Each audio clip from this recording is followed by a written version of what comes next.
Magandang hapon po sa ating lahat. Narito ang weather update sa araw ng Sabado, May 11, 2024. Wala nang shear line o anumang frontal system na nakakaapekto dito sa ating bansa.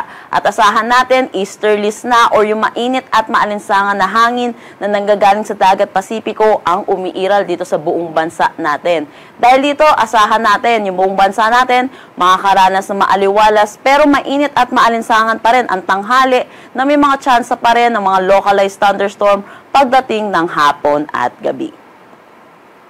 Para naman sa magiging panahon natin bukas, asahan natin easterlies pa rin ang patuloy na umiiral sa buong bansa natin. Kaya kung makikita po natin dito sa Luzon, asahan natin generally fair weather pa rin. Pero hindi mawawala yung mga tsansa pa rin ng mga isolated rain showers at localized thunderstorm pagdating sa hapon at sa gabi. Kaya antabayanan po kung may nilalabas na thunderstorm advisory ang Pag-asa.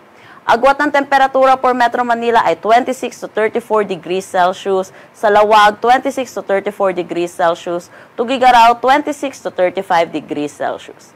Dito naman sa Baguio, asahan natin ng 16 to 24 degrees Celsius, Tagaytay 23 to 32 degrees Celsius, at Legazpi 27 to 33 degrees Celsius.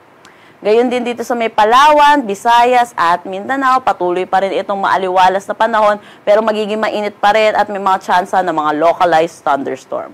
Ang agwat ng temperatura for Calayan Islands at Puerto Princesa, 27 to 34 degrees Celsius, Iloilo 28 to 33 degrees Celsius, Tacloban 26 to 33 degrees Celsius.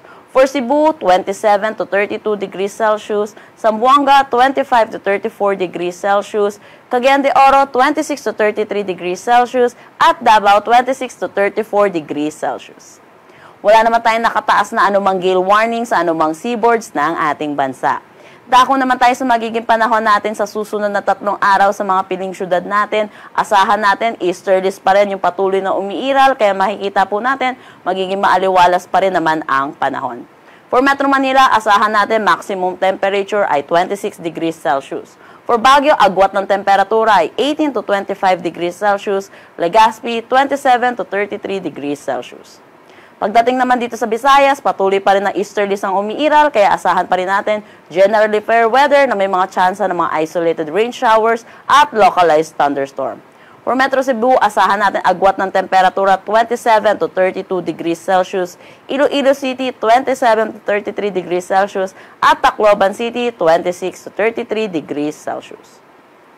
Pagdating sa Mindanao, asahan natin patuloy itong maaliwalas na panahon. For Metro Davao, asahan natin 25 to 34 degrees Celsius, Cagayan de Oro 25 to 33 degrees Celsius, at Zamboanga City 26 to 33 degrees Celsius.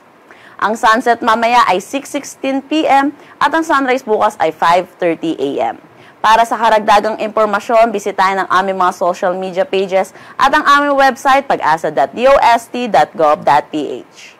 At yan po muna ang latest dito sa Pag-asa Weather Forecasting Center. Chanel Dominguez po at magandang hapon.